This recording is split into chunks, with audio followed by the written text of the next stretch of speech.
Hello friends, welcome back to my YouTube channel Nidhi study 2.0। I hope आप सभी लोग अच्छे होंगे और अपने अपने घरों में मस्त होंगे। आज हम लोग आरपीएफ का मॉडल पेपर करने वाले हैं जो आपके आने वाली परीक्षा के लिए वेरी वेरी इंपॉर्टेंट है, जो आपके प्रीवियस ईयर क्वेश्चंस हैं। तो क्वेश्चन को देखने से पहले अगर आप चैनल पर नए हैं तो चैनल को सब्सक्राइब करके बेल आइकन ऑन कर दीजिए, ताकि मैं इससे रिलेटेड जो भी वीडियो बनाऊँ आप तक सबसे पहले पहुँच जाए। तो चैनल को सब्सक्राइब करना ना भूलिए। अगर आप किसी भी एग्ज़ाम का प्रिपरेशन कर रहे हैं तो ऑल एग्ज़ाम के लिए इम्पोर्टेंट है, क्योंकि जीके जीएस जो है ऑल एग्ज़ाम में सब एक ही पूछे जाते हैं। तो चलिए क्वेश्चन को देखते हैं। तो पहला क्वेश्चन आपका फिजिक्स से है, साइंस से, कि एम्पियर मात्रक है। एम्पियर किसका मात्रक है? एम्पियर विद्युत धारा का मात्रक है। ठीक है, एम्पियर विद्युत धारा का मात्रक है। तो देखते हैं, आवेश प्रवाह की दर को विद्युत धारा कहते हैं। अगर पूछ ले विद्युत धारा किसे कहते हैं, तो आवेश प्रवाह की दर को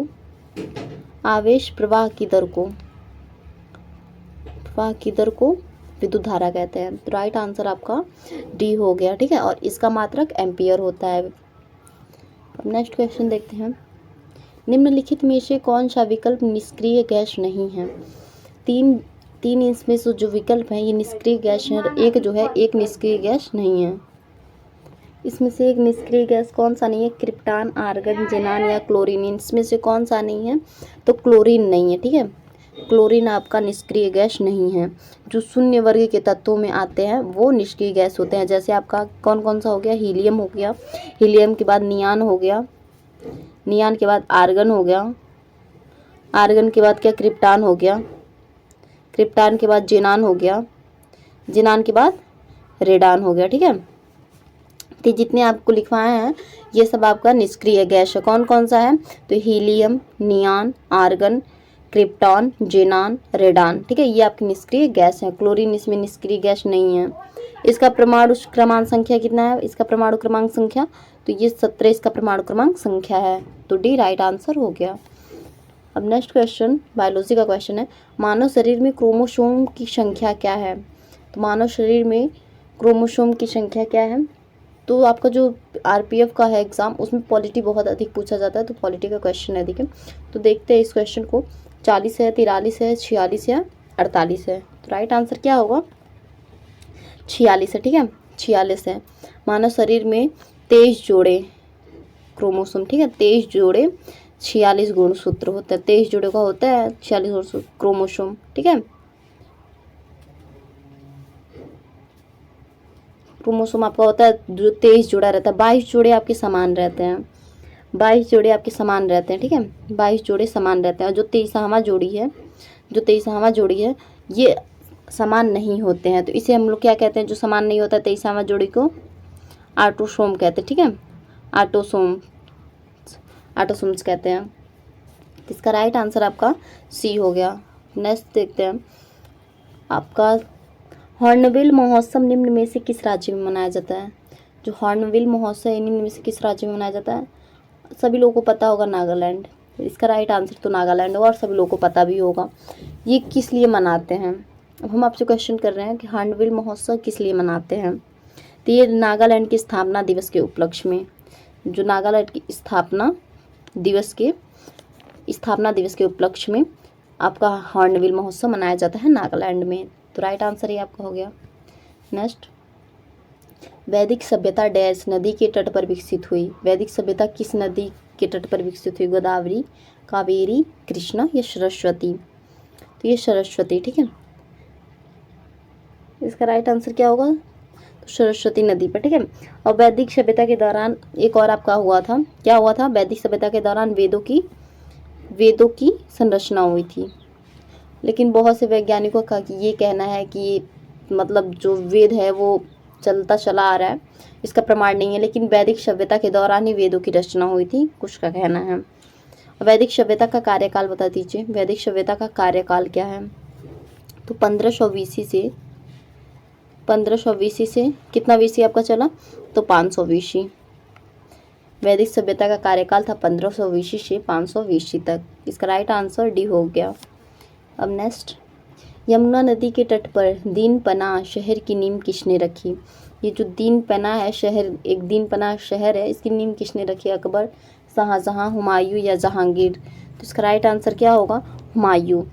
ठीक है, हुमायूं ने रखी थी। ये मुग़ल सल्तनत के दूसरे बादशाह थे, ये मुग़ल सल्तनत के दूसरे बादशाह कहलाते थे, दूसरे बादशाह शाहजहाँ कहलाते थे, ठीक है, दूसरे बादशाह शाहजहाँ कहलाते थे, ठीक है।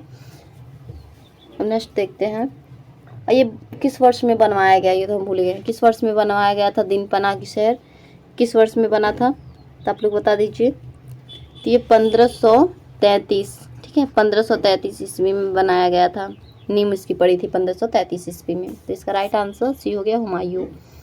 नेक्स्ट, प्रसिद्ध इमारत जामा मस्जिद कहाँ स्थित है, प्रसिद्ध इमारत जामा मस्जिद कहाँ, आगरा में, मथुरा में या इलाहाबाद में, दिल्ली में, ठीक है, दिल्ली, राइट आंसर हो गया आपका, दिल्ली में स्थित है।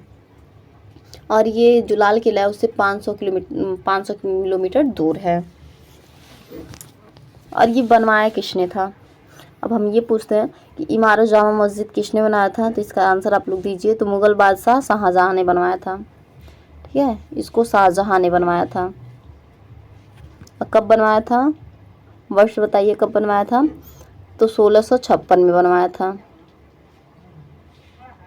1656 में बनवाया था, ठीक है। नेक्स्ट क्वेश्चन, भूदान आंदोलन किसने प्रारंभ किया था, भूदान आंदोलन किसने प्रारंभ किया था, इसका उद्देश्य बताइए, पहले आंसर तो बाद में बताइएगा।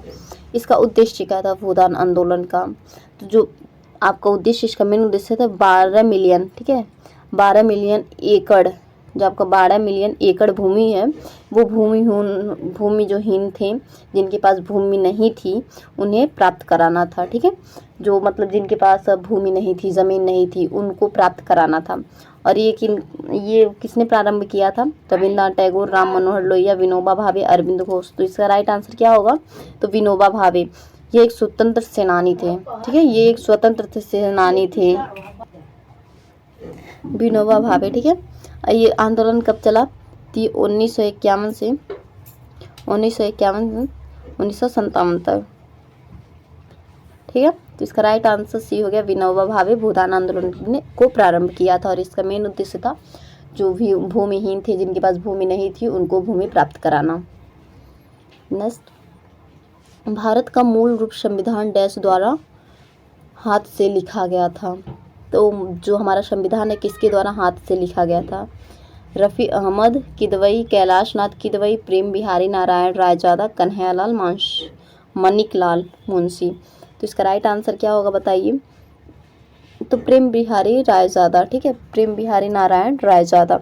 इन्होंने, और एक डेट बता रहे हैं 26 जनवरी 1950 को क्या हुआ था, 26 जनवरी 1950 को क्या हुआ था, इसका आंसर आप लोग बताइए।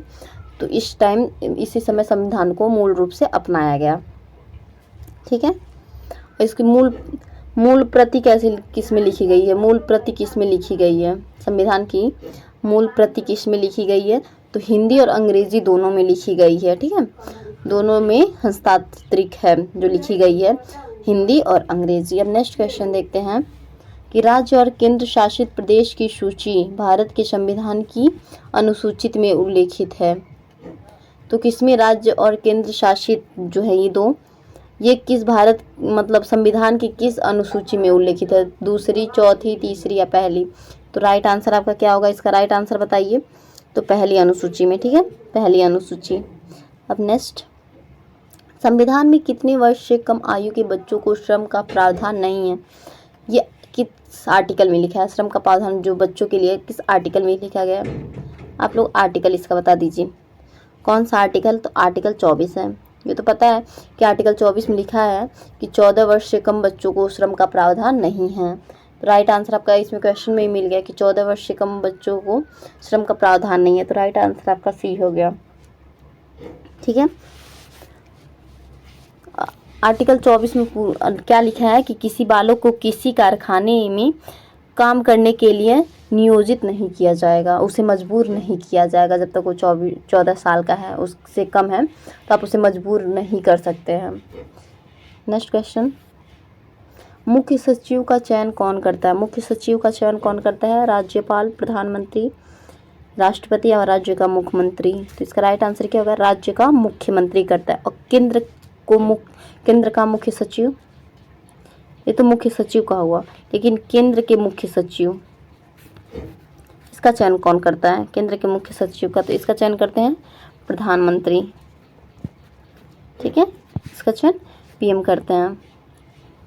अब नेक्स्ट, राज्यसभा में भारत का राष्ट्रपति कितने सदस्य मनोनीत कर सकता है? जो राज्यसभा में राष्ट्रपति कितने सदस्यों को मनोनीत कर सकता है? 2, 8, 10 या 12? इसका राइट आंसर क्या होगा? 12 को मनोनीत कर सकता है। और कैसे कर सकता है? तो आर्टिकल किसके तहत कर सकता है? आर्टिकल 331 के तहत मनोनीत कर सकता है। आर्टिकल 331 में बात कही गई है। नेक्स्ट, भारत का कौन सा प्रदेश रबड़, ठीक है, ये रबड़ रहेगा। भारत का कौन सा प्रदेश रबड़ को सबसे अधिक उत्पादन करता है? सबसे अधिक भारत का कौन सा प्रदेश या राज्य सबसे अधिक उत्पादन करता है? तमिलनाडु, आंध्र प्रदेश, केरल या महाराष्ट्र? तो राइट आंसर क्या होगा? केरल रबड़ का सबसे अधिक उत्पादन करता है।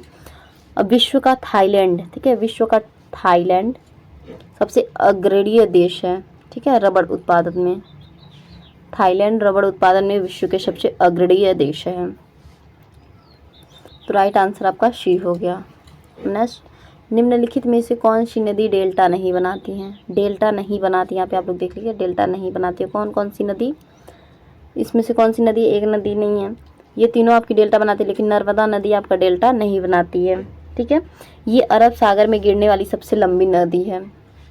ये नर्मदा जो है अरब सागर में गिरने वाली सबसे लंबी नदी है, ठीक है। और ये पूर्व से पश्चिम की ओर इसका दिशा प्रभावित होता है।